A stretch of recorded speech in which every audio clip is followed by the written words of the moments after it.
Je veux naître de nouveau, je peux tout recommencer, balayer ma vie passée. Je repartis de zéro, et repartis de zéro, avec Jésus pour le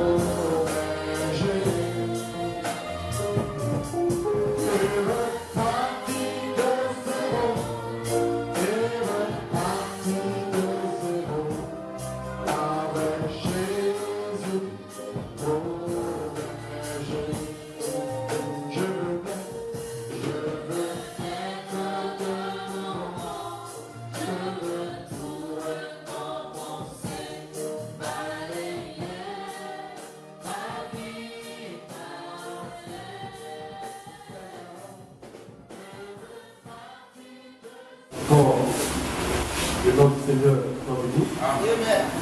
La dernière fois, nous étions toujours dans notre sujet et nous avons parlé de l'amour de Dieu. Nous parlons de la voix. Connaître la voix de Dieu. Savoir écouter sa voix.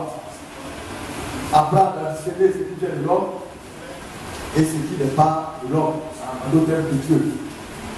Il est bon que les frères apprennent à s'abandonner entièrement.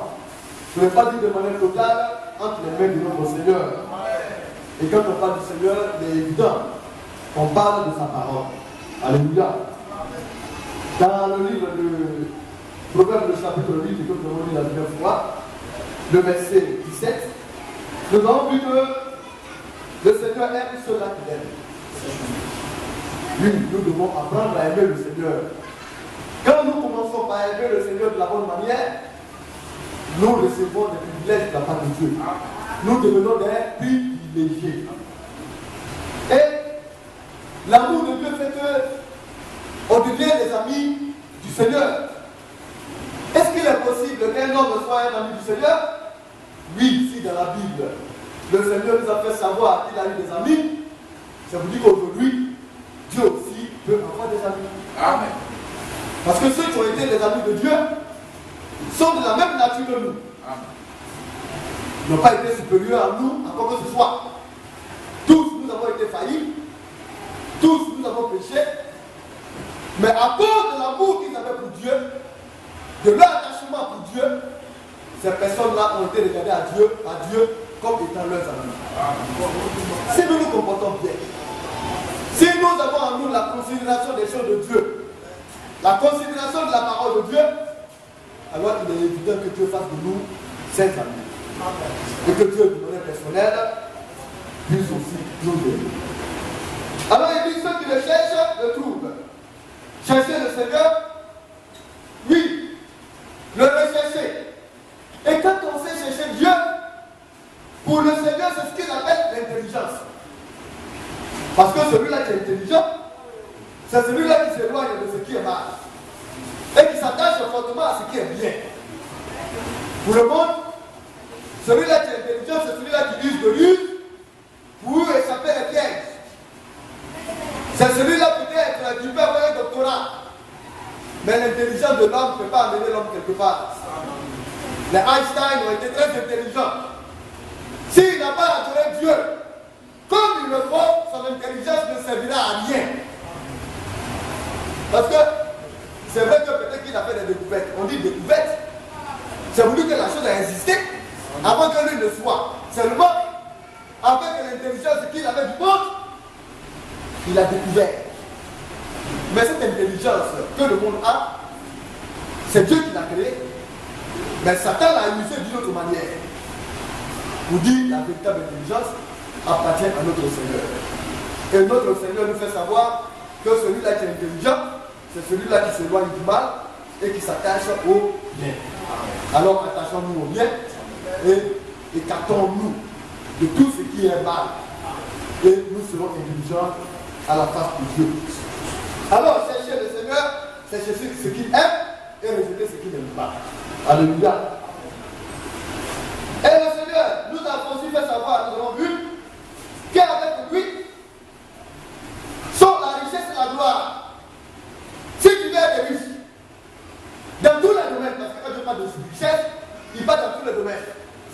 D'abord, l'enfant de Dieu est intelligent. Tu as en lui de la sagesse. La première chose qui va d'abord, ce que tu as cherché, c'est la richesse spirituelle. Amen. Parce que c'est la clé de toutes les richesses. C'est pourquoi le Seigneur teste. Le Seigneur parle. Mais il n'est pas un homme. Quand il parle, il sait ce qui est derrière sa parole. Il dit rechercher premièrement quoi? Le royaume de Dieu et sa justice. Parce que si tu ne cherches pas le royaume de Dieu, si la justice de Dieu ne t'habite pas, l'argent que tu vas avoir va te conduire un jour à l'enfer. Mais si l'amour de Dieu n'est pas dans ton cœur, si tu n'agis pas selon la justice et que tu deviens milliardaire, comment est-ce que tu vas user envers les hommes?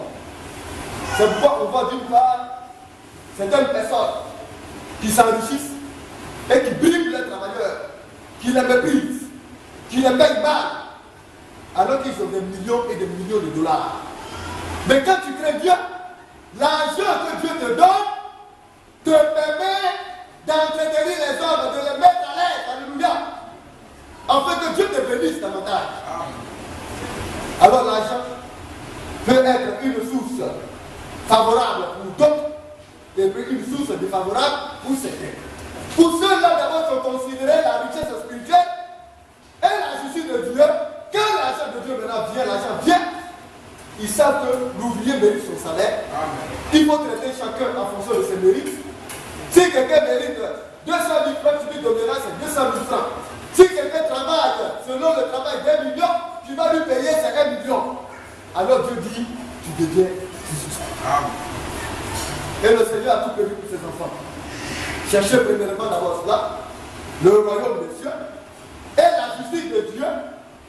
Et puis, mes bien-aimés, après que nous ayons obtenu le royaume, que notre âme ait l'assurance que Dieu est avec nous et que nous sommes vraiment en partance pour le royaume, ayant été scellés du Saint-Esprit, le reste, Dieu me donne pouvoir. Maintenant, quand le reste vient, tu fais quoi? Tu es spirituel. Tu sais penser comme Dieu. Tu ne veux pas dire selon Dieu. Tu sais juger selon Dieu. Tu sais ce qui plaît à Dieu et ce qui ne plaît pas à Dieu. Alors ce qui va te donner, ce n'est qu'un bonus pour emmagasiner tes richesses dans le royaume des cieux. Parce que l'argent qui va te donner, tu seras investi cela pour l'œuvre de Dieu. Non seulement tu vas prospérer, mais tu vas savoir utiliser l'argent pour la gloire du Seigneur. Ici sur la terre, on va te respecter. Mais dans le ciel, tout est gardé parce que ta richesse sera tellement emmagasinée parce que tu as su tirer profit de ce que Dieu t'a donné sur la terre. Alors tout ce que Dieu fait, c'est pour nous-mêmes notre compte. Quand quelqu'un ne sait pas cela, alors il ne sait pas où il va. Il ne sait pas ce qu'il fait. Tu ne travailles pas pour la terre, mais tu travailles pour le ciel. Tout ce que tu peux faire doit glorifier Dieu. Tes actes, ta manière de parler, ta manière de voir, toutes ces choses doivent honorer le Seigneur. Oui, c'est comme cela. Mais souvent, tu peux avoir de l'argent. Si tu n'as pas de sagesse, tu tombes encore dans un recommencement perpétuel. Mais si Dieu te donne l'intelligence et la sagesse, si tu es spirituel, l'argent que Dieu va te donner, Dieu fera de sorte que tu puisses investir pour ne plus encore dépendre de quelqu'un. Amen. Et quand tu vas investir, l'argent que tu vas investir, les bénéfices et les investissements vont te permettre de bien servir Dieu pour glorifier Dieu dans toute ta vie. Parce que le monde passe. Sa convoitise aussi passe. Mais la parole de Dieu va demeurer éternellement. C'est pourquoi tout ce que Dieu fait, c'est pour sa gloire. Or, la gloire avait dit le fait d'être élevé, le fait d'avoir une autre dimension. Et ces choses-là, Dieu nous les donne. Quand il parle de richesse, quand tu as la richesse spirituelle, Dieu maintenant vient te donner maintenant la richesse financière et matérielle. Maintenant, ambitieux. Et que nous sommes dans les sphères des pauvres. Mais l'évangile peut jamais aussi atteindre les riches. Or, Dieu voudrait qu'il y ait des riches qui puissent aussi atteindre les riches. Toi, tu es pauvre, tu vas partir à voir un riche. Tu vas commencer à parler avec le riche. Lui, il ne va même pas te considérer. Mais quand tu es spirituel et que Dieu te bénit, Dieu fait de sorte que le riche te respecte. Mais tu es un pasteur. Tu prends un vélo. Et puis tu vas dans le milieu huppé. Avec peut-être une chaussure en triangle, comprenez-moi. C'est-à-dire que tellement qu'il a marché que la chaussure est penchée d'un côté. Avec un pantalon de la main, avec la transpiration. Et puis il va partir s'adresser devant un riche pour lui dire, ah mon ami, Jésus t'aime. Il va dire, oui, j'ai compris. Moi je sais que Jésus t'aime, mais Jésus ne t'aime pas. Quoi? Parce qu'avec ton état assis, c'est comme ça que Jésus aime l'homme. Mon ami, c'est que pour toi là c'est grave. Souvent il y a des situations qui ne nous disent pas ça. Mais qu'est-ce qu'il fait si? C'est parce que le peuple de Dieu n'a pas une mentalité envers les serviteurs de Dieu. Un serviteur de Dieu qui n'est pas dans des situations indiquées, mais le monde ne peut pas les respecter. Oh, Dieu ne veut pas d'un serviteur de Dieu, c'est quelqu'un davantage était riche. Il est déjà riche. Parce qu'il a une portion dans la vie de chaque frère. La richesse de chaque frère est une portion de chaque serviteur de Dieu. C'est pourquoi les Américains ont dit, nos serviteurs ne peuvent pas être misérables, et puis nous, on va être bien. C'est le pasteur d'abord, les serviteurs de Dieu d'abord, parce qu'il faudrait qu'on les respecte pour que Dieu nous bénisse. Mais l'Afrique est en état parce que l'Afrique n'a pas compris. Mais pourquoi l'Afrique n'a pas compris? Parce que ces choses cachées n'ont pas été révélées aux Africains. Les Africains cherchent l'argent, mais ils ne savent pas chercher l'argent. Les Africains cherchent l'argent n'importe comment. Or, les Américains sont parmi les plus riches du monde. Ils ont dû chercher l'argent avec le nom de Dieu. Oui, mais quand tu cherches l'argent avec le nom de Dieu, il faut chercher cela honnêtement. Pour que tu te bénisses. Mais ceux qui ont été riches ont laissé l'homme de moyens et ce sont les enfants aujourd'hui qui en jouissent. Tels que la démon Chakariak. Démon Chakariak, quand on parle de démon Chakariak, la famille Chakariak aux États-Unis, ce sont des millionnaires. Mais démon Chakariak a soutenu le frère Branham. Il a mis son argent à la disposition du prophète. Bien-aimé, il a compris que l'œuvre de Dieu est en train de le faire. Si lui ne soutient pas, ce n'est pas quelqu'un qui va soutenir. Et Dieu l'a béni. Les caterpillars. Un homme que Dieu a enrichi. Parce qu'on entend partir pour des caterpillars. On dit, ah! On dit que Caterpillar va venir raser notre ouest, mais vous ne connaissez pas l'histoire de Caterpillar. Caterpillar, c'était un bon chrétien. Caterpillar a créé son entreprise. Quand il a créé son entreprise, Caterpillar a regardé. Il a constaté que lui, Caterpillar, ce monde est passager pour lui. Mais si lui, il a 1 milliard, bien aimé, par an, lui, Caterpillar, il va manger les 1 milliard à comment? Il y a des sociétés qui travaillent à l'investissement pour lui. Lui, il a regardé, il dit au Seigneur, moi je veux te servir. Tu m'as donné la vie, mon argent c'est pour toi. Alors Caterpillar a dit à Dieu, moi je te donne les 90%, moi je prends 10%. Et Caterpillar, quand il reçoit l'argent, il donne 600 000 francs, il donne 90 000 francs à Dieu, et lui il prend 10 000. Mais il était bien. Tellement Dieu l'a béni. C'était sa foi. On n'a pas dit à des frères d'aller faire comme Caterpillar. Mais au moins, en dehors de Caterpillar, il faut faire le minimum dont Dieu te demande. Il faut payer correctement tes dîmes. et puis faire de bonnes offrandes. Il y en a quand ils font offrande là. Ce qu'ils ne peuvent jamais accepter dans leur maison, c'est ce qu'ils viennent mettre dans la maison de Dieu.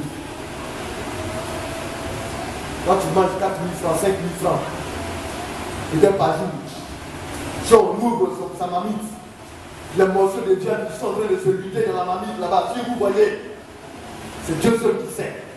Par jour, hein? Mais lui, il vient dans la maison de Dieu, et puis il donne 500 francs. Et il donne 2 pièces, 2 pièces de 100 francs. Et puis il a donné Dieu. Pour lui, il est tellement intelligent. Or, il ne sait pas que si d'autres cieux, il y en a qui ont de l'argent, mais les morceaux de viande, il a eu envie de la marmite là, eux, ils cherchent à payer les morceaux de viande dans les pas. Parce que tu peux avoir de l'argent, et puis tu viens, tu veux pas acheter. Comme aussi, il peut avoir à acheter, à vendre, mais ne rien trouver pour, comme on le dit, pour. C'est ça, hein, payer. C'est ça. Ça veut dire qu'il y a la nourriture, mais tu n'as pas l'argent pour payer. Mais oh, il y en a, ils ont l'argent. Quand ils sortent dans des pays sahéliens, ils ont de l'argent, mais ils ne trouvent rien à payer. Ils disent, mais ils cherchent à dépenser, ma poche me gratte. Il y a des biens qui sont en train de craquer dans ma poche, je veux payer quelque chose de bien. Quand ils sont là, on dit, ah, c'est Gary, c'est moi qui ai acheté. Mon ami, même si tu as 1 million, il faut pas te payer Gary, tu vas te mettre dans l'eau avec ce que tu as mangé. Et puis il est frustré. Parce que c'est ce qu'il peut avoir. Il y a des pays, un sachet d'eau, ça coûte très cher. Mais nous, on ouvre le robinet ici et puis ça coûte. Alléluia. Et comme ils ont arrêté d'eau, Dieu a compensé. Et Dieu a donné le pétrole. Mais le pétrole, on ne peut pas boire. Mais comme ils n'ont pas d'eau, Dieu a donné le pétrole pour qu'ils puissent prendre le pétrole là pour essayer de payer l'eau qui coûte cher là-bas. Et c'est comme cela que Dieu fait les choses. Alors quand on sait Dieu, de cette manière, avec l'intelligence que Dieu nous donne, alors les choses se passent. Alléluia. C'est pourquoi nous devons aimer le Seigneur. Il dit son fruit. Lui, Dieu est son fruit. Quel est le fruit que nous portons? Nous sommes d'abord nous-mêmes le fruit de quelque chose. Le fruit de notre papa et de notre maman. C'est que nous sommes là. C'est le fruit là qui est venu et puis le Seigneur a pris tel que nous sommes. Il y en a qui sont venus. Quand vous regardez le fruit qui est venu là, le fruit est tellement mal en point qu'on ne peut pas regarder le fruit. C'est-à-dire que l'homme dans son essence, il est tellement vilain, il n'est pas de manière spirituelle. Et tu mens beaucoup, tu es vilain. Tu aimes les querelles. Tu vis dans l'adultère. Tu vis dans, comme on le dit, l'impudicité. Tu vis dans l'ivrognerie. Mais c'est la chose la plus nette qui n'ait jamais existé. Et quand Dieu regarde cela, Dieu dit, ça là c'est la honte. C'est comme si tu es nu. Vous voyez, ils ont montré un documentaire. J'étais parti chez le ministre là-bas. Et puis, je ne sais pas si c'est dans la forêt de l'Amazonie. Les hommes sont en train de marcher nus. Et puis, ils ne savent pas qu'ils sont nus. Les femmes sont nues. Vous voyez? Et ils sont là, ils s'épanouissent. Mais, un individu comme ça, amenez-le ici. Mettez-le dans la ville d'Abidjan. Avant qu'il n'arrive au grand carrefour de Koumassi, les yeux ont fini de le tuer. À moins qu'on dise qu'il est fou. Alors quand tu es nu, tu es comme un fou. Et que nous parlons de Dieu. Alléluia. Et Dieu nous habite par sa parole. Amen. Donc c'est pour cela qu'on nous aide. Et il nous dit, venez. Prenez maintenant mon fruit. Alléluia. Amen. Et il dit que son fruit à lui est meilleur que l'or. Mon fruit est meilleur que l'or pur. Et mon produit est préférable à l'argent. Bien aimé, aujourd'hui, C'est avec l'or qu'on mesure tout. Pour pouvoir couper l'argent pour quelqu'un, pour un pays, c'est avec l'or. En fonction de ta quantité d'or, c'est en fonction de cela qu'on teste ta richesse. Dans le monde, l'or est un métal rare et précieux. Et Dieu dit, il y a plus que l'or. Et son fruit là, vaut mieux que l'or pur. L'or le plus précieux. Maintenant, si tu es intelligent, tu ne vas pas chercher quelque chose qui est moins valeureuse que l'autre. Tu vas chercher la chose la plus valeureuse. Et quelle est la chose la plus valeureuse? Donnez ça au profane. À combien là? Là-bas, tu as trouvé de l'or. Et le tout de Kakoma, là-bas, il y a la parole de Dieu. Lui, là, au milieu, il y a ici. Tu vas voir que la plupart vont aller à combien là. Et ils vont laisser même ce qui a créé l'or là, derrière eux. Parce qu'ils sont charnels. Parce qu'ils ne comprennent pas. Mais nous, c'est la parole de Dieu d'abord. Et c'est en fonction de cela. Donc on peut dire, mais comment? Dieu déjà est en train de nous tester. Parce que si la parole de Dieu est plus importante pour toi que l'or du monde, tu ne manqueras jamais les cultes. Parce que c'est lors des cultes que la parole de Dieu t'est donnée. Ton comportement montre que tu aimes l'argent, l'or, jamais que la parole de Dieu. Bien aimé, nous devons aimer le Seigneur. Pourquoi? Parce que la parole de l'homme ne saurait nous aider. Nous allons prendre de l'homme, le chapitre 32, nous allons voir quelque chose.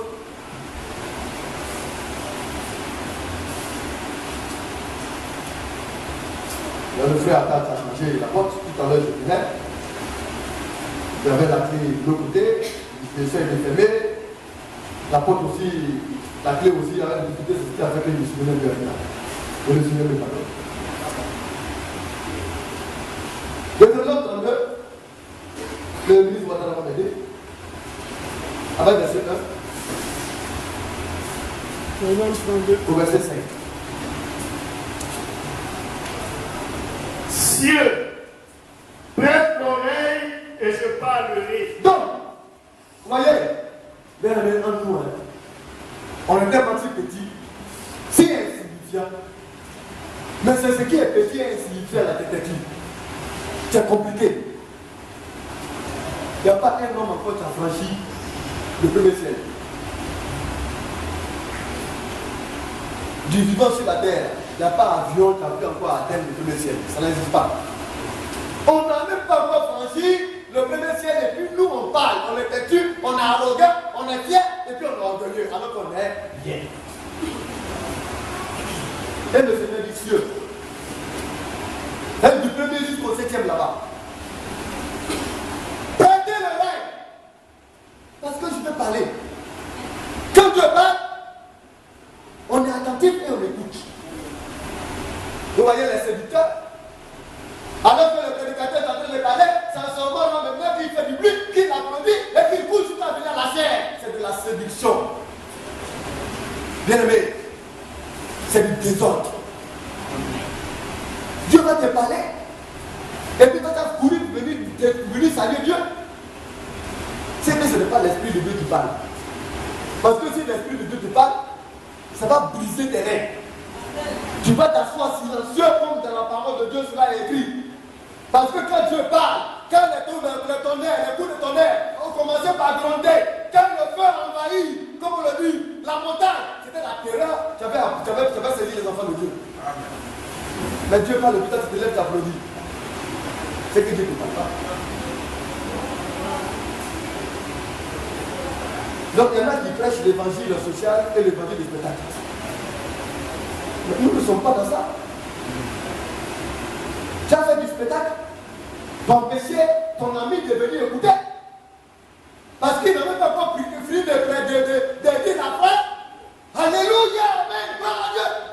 Il faut laisser la phrase se terminer pour que tu saches ce que Dieu te dit afin de répondre. Amen. On répond à la parole. Mais si tu n'as pas fini, le dîner, il n'a pas commencé. Il n'a même pas encore terminé. Quand tu tu fais déjà l'alpha et l'oméga, ça dit que quand tu sais déjà ce qui va finir, c'est de la confusion. C'est pourquoi Dieu dit Dieu. Écoutez, prêtez l'oreille et je parlerai. Quand ton oreille est attentive, quand tu es disposé, c'est dans ce moment-là que Dieu te parle. Oui, bien aimé. Terre, écoute les paroles de ma bouche. La terre, en tout cas, les habitants de la terre se doivent d'écouter quoi? La parole qui sort de la bouche de Dieu. Lui seul. Pas de la bouche d'un homme. Donc, depuis ce temps, nous sommes encore attirés votre attention à la parole éternelle de Dieu. Ce qui n'est pas écrit là, ne mettez pas votre foi là-dedans. Croyez ce que Dieu dit. Amen. Si Dieu n'a pas parlé, ne rentrez pas là-dedans. Parce que ce que Dieu demande, c'est que la terre, les habitants de la terre, écoutent la parole que Dieu lui-même il a prononcée. La parole de sa bouche. Or, les paroles de la bouche de Dieu, c'est ce qui a été mis par imprimé dans nos Bibles que nous attrapons. Quand un serviteur de Dieu vient et dit les paroles de Dieu, tel que Dieu nous a conseillé de la parole de Dieu, alors il parle de la part de Dieu. Dieu ouvre sa bouche et le serviteur de Dieu lui demande l'esprit en donnant le conseil de Dieu aux enfants de Dieu. Oui, bien aimé. Que mes instructions se répandent comme la pluie. Donc les instructions de Dieu tombent comme la pluie. La pluie qui descend, c'est ainsi que Dieu répand ses instructions. Mais la plante en a besoin. La pluie est une bénédiction. La parole de Dieu est une bénédiction. L'instruction de Dieu est une bénédiction pour l'enfant de Dieu. Elle est vitale. Parce que s'il n'y a pas de pluie, la plante ne peut pas vivre. Et Dieu veut savoir à ses enfants qui s'il n'a pas la parole de Dieu, aucun enfant de Dieu ne peut vivre. Alléluia. C'est que tu es mort, mais tu ne le sais pas. C'est la parole de Dieu qui nous vivifie. C'est la parole de Dieu qui nous donne la vie.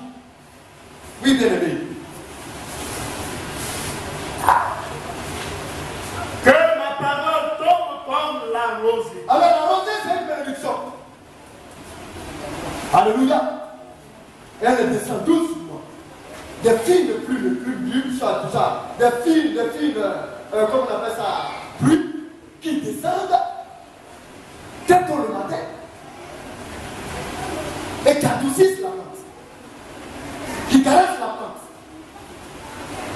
La rosée fortifie la plante.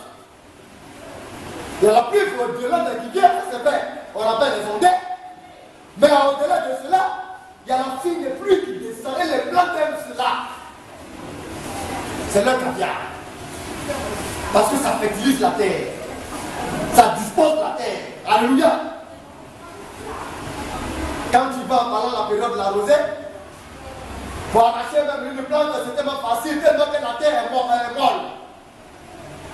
C'est-à-dire que s'il y a une pluie qui descend, la terre sera disposée encore à boire et à se rassasier de la bonne manière. C'est comme un enfant qui a fini de manger et puis on lui donne le dessert. C'est un goût sucré des enfants, ça. Vous présentez le dessert ou bien le petit gâteau que maman aime, vous allez voir le sourire réellement qui va réellement s'étendre sur sa joue. Parce que ça fait du bien. Et Dieu, au travers de sa parole, dans laquelle se trouve la bénédiction, Dieu nous fait du bien. Alléluia. Oui, frère. Comme des ondées sur la verdure. Oui. Comme des gouttes d'eau sur l'herbe. Oui. Car je proclamerai le nom de l'Éternel. Rendez gloire à notre Dieu. Alors le Seigneur a décidé de proclamer son nom. Et nous devons rendre gloire à Dieu. Notre vie va glorifier le Seigneur. Oui, on cherche la gloire. La première gloire, c'est notre vie. C'est nos comportements. C'est nos manières de parler. C'est nos manières de voir. C'est nos manières d'orienter les choses. Alors notre comportement, notre vie doit glorifier le nom du Seigneur. Oui, frère.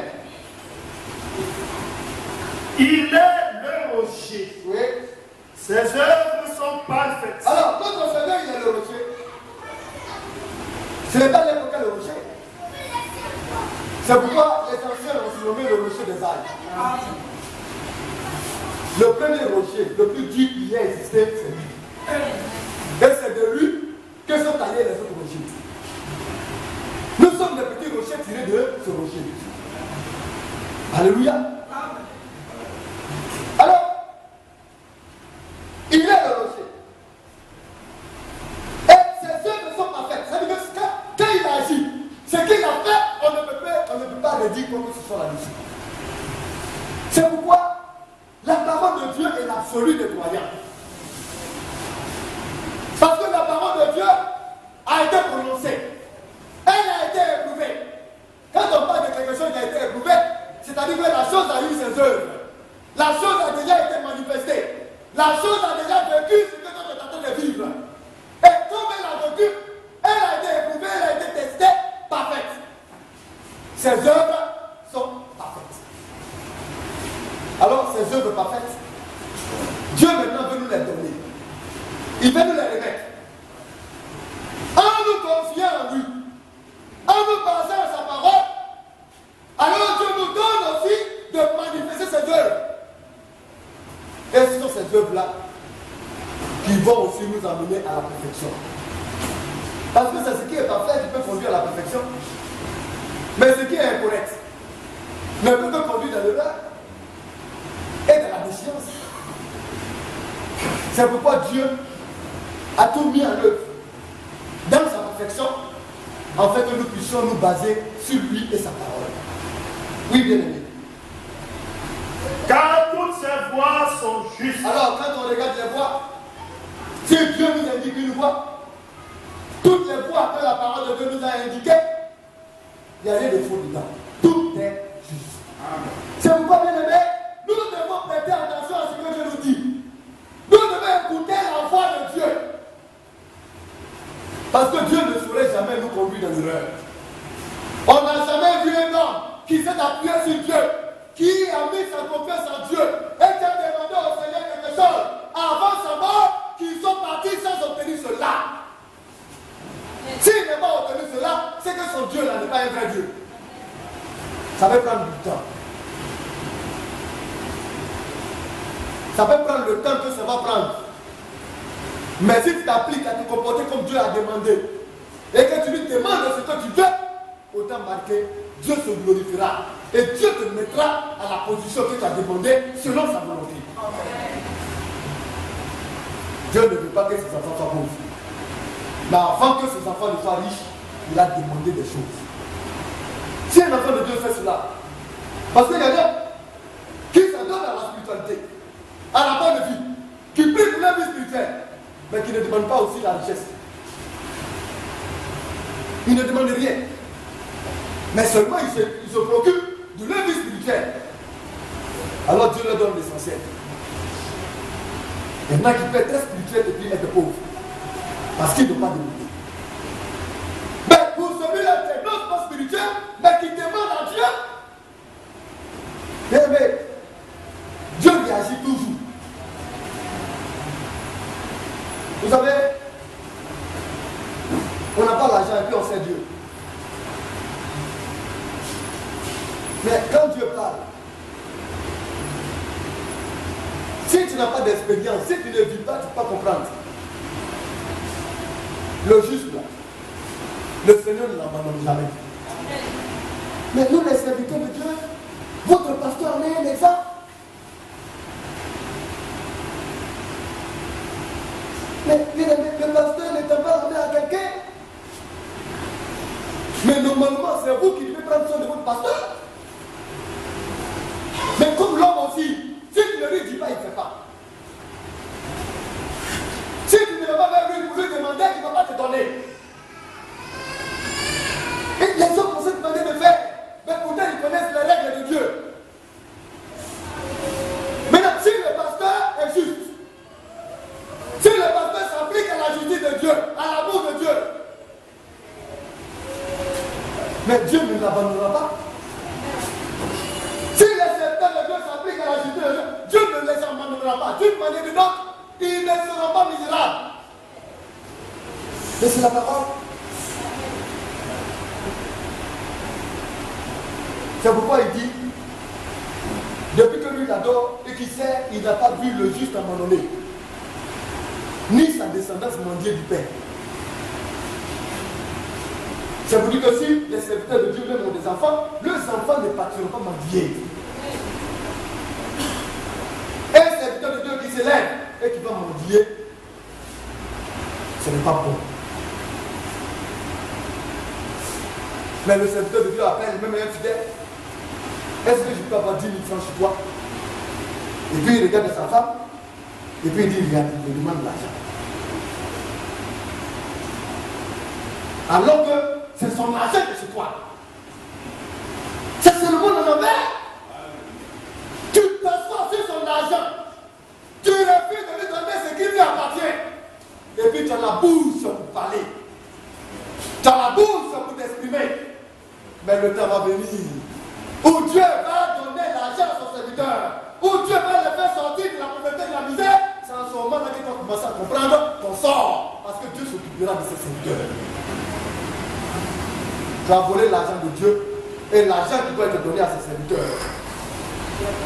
Tu as ri des serviteurs de Dieu. Comme s'ils étaient misérables, alors que c'est toi qui n'en pouvais pas. Or, ce qu'il te donne, c'est plus que de l'or. C'est plus précieux que l'argent. Tu ne peux pas payer cela. Bien aimé, c'est comme quelqu'un qui se lève et puis il dit, mon frère, j'ai une baraque. Au campement là-bas, j'ai une maison baraque. On loue ça 10 000 francs par mois. Moi, je vais te donner ça. Bon, maintenant, moi, je te donne l'argent, je te donne la baraque, hein. Tu te débrouilles, hein. Bon, on dit qu'il y a une maison, on dit qu'il coûte, qui fait 500 000 francs par mois. Donc, avec la baraque, tu te débrouilles, hein. Tu vas partir louer là-bas. Tu peux. C'est une non-sens. La parole de Dieu que nous donnons vaut or là. C'est ça que la baraque. Alléluia. C'est au-delà de ce que vous avez. Ça ne peut pas payer la parole de Dieu que les serviteurs de Dieu donnent. Maintenant, il paye la dîme quand il est content. Les offrandes, il paye selon ses humeurs. Quand il s'élève à la maison, le Saint-Esprit est là pour lui parler. Le Saint-Esprit dit aujourd'hui, il faut donner 3 000 francs parce que ça y est de ta poche, donne. Et puis lui, ça va, il donne 500 francs. Alors qu'il sait que le Saint-Esprit lui a donné 3 000. Mais si le Saint-Esprit te parle comme ça, là, tu ne l'écoutes pas. Mais il ne doit plus te parler. Parce qu'il t'a parlé pour accomplir la volonté de Dieu. Bien aimé. Toutes ces choses-là appartiennent de ce Père. Alléluia.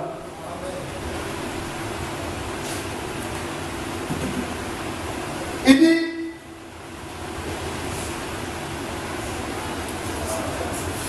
alléluia. Nous sommes au verset combien? Verset 4. Oui, tu dis de aller. Verset 4. Il est déjà là. C'est un Dieu fidèle et sans iniquité. Oui. Il est juste et droit. Oui. S'ils se sont corrompus, à lui n'est point la faute. Donc, c'est un Dieu fidèle. En lui, il n'y a pas d'iniquité. Et juste, Dieu est juste. Et puis il est droit. Bien aimé. L'église passe par des phases, par des situations. Mais les méritants vont être récompensés autant malgré par le Seigneur. Il y a un temps pour tout, hein. Il y a un temps pour tout. Le serviteur de Dieu qui vient et qui se met ici, il transpire. Les frères qui viennent ne connaissent même pas la valeur de ce que le serviteur de Dieu est en train de faire. Mais c'est en fonction de la manière dont la prière de la valeur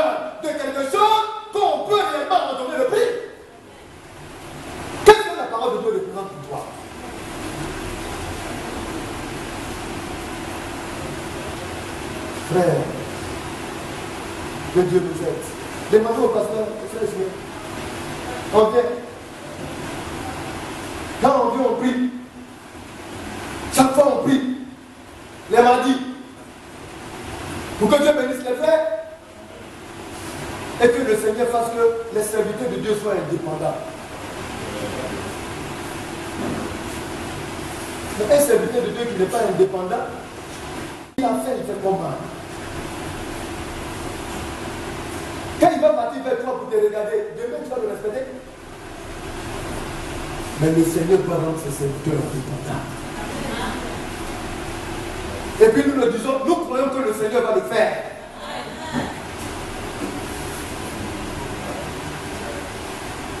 Oui, bien aimé, continue. Le verset 5. Le verset.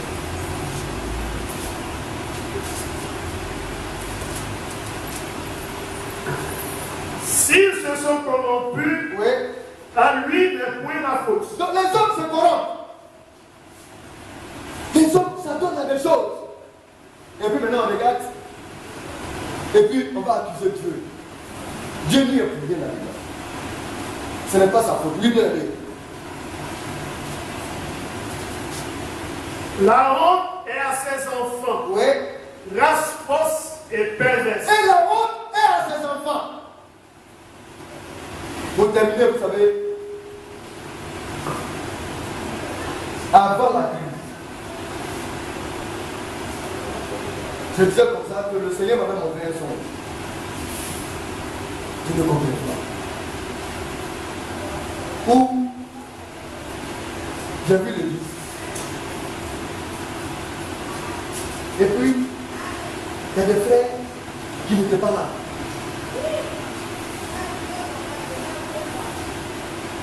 Et bizarrement, subitement, on voit des frères qui sont venus et qui sont à l'entrée. Ils sont venus trouver de nouveaux frères. Parmi lesquels j'ai reconnu certains frères qui ne sont pas encore venus de nous. Mais quand ils sont venus, qu'est-ce qu'ils ont trouvé? Un nouvel esprit. De nouveaux frères qui sont prêts même à mourir pour l'église. Qui donnent leur moyen pour l'église. Et quand ils sont venus, ce qu'ils n'ont pas pu faire, alors qu'ils pouvaient faire, ils ont baissé la tête. Ils ont eu honte. Tellement leur honte était grande. On ne peut pas décider. Quand on sait qu'une œuvre appartient à Dieu, on se bat pour honorer Dieu et l'œuvre de Dieu. Parce que si tu ne le fais pas, Dieu va susciter autant marquer de personnes qui veulent le faire. Et toi, dans tout cela, tu vas venir maintenant vouloir maintenant te réveiller pour marquer avec eux. Alors que tu étais là il y a longtemps. On va dire quoi avec toi? C'est parce que les nouveaux là sont venus, ils ont commencé à faire que toi tu as suivi. Ton amour pour Dieu là, c'est comment? C'est pourquoi, avec nos faibles moyens que Dieu nous donne, nous devons savoir soutenir l'œuvre de Dieu. On n'a pas besoin de beaucoup. Si Dieu te donne 100 000 francs par mois, tu paies 10 000 francs. Dans les 100 000 francs là, tu dois réellement réfléchir à enlever le franc de Dieu. Tu mets de côté. Tu as fini d'enlever le franc de Dieu, tu passes aussi aux pauvres. Tu enlèves les pauvres de côté. Si tu n'as pas considéré, c'est que Dieu n'en est pas là. C'est pourquoi l'apôtre Paul a demandé aux frères de mettre leur offrande de côté jusqu'à la fin de la semaine afin de nous épouser. C'est parce qu'on ne donne pas n'importe quoi à Dieu. Nous, on donne n'importe quoi et n'importe comment à Dieu. Si dans ton salaire, tu as pu prélever les 3 offrandes, de la manière dont tu sais que tu peux aller voir un homme qui est important. Mais quand on regarde, on dit c'est pas maintenant dans le vent des pasteurs. Et c'est comme ça les hommes fonctionnent. Notre petit agent, Et puis eux, ils vont vivre bien, et puis nous, on sera comment? Mais si les pasteurs vivent bien là, mais tu es béni. Et puis ça fait quoi? Mais ils doivent vivre bien. Les serviteurs de Dieu, ils vont chercher l'argent, et puis ils réfléchissent, ils disent comment je suis là, et puis je pense, je dis, mais Seigneur, qu'est-ce qui se passe? Ce n'est pas normal. Mais quand le pasteur parle, on ne comprend pas. Les gens vont venir vous apprendre à donner. Parce que Dieu il est fidèle et il est juste. Alléluia. Changeons nos manières de faire. Parce que les serviteurs de Dieu ont besoin de Dieu. Savoir appréhender la parole de Dieu. Savoir écouter la parole du Seigneur et à marcher comme il se parle. Alléluia. Que Dieu nous vienne à l'aide. Et que le Seigneur nous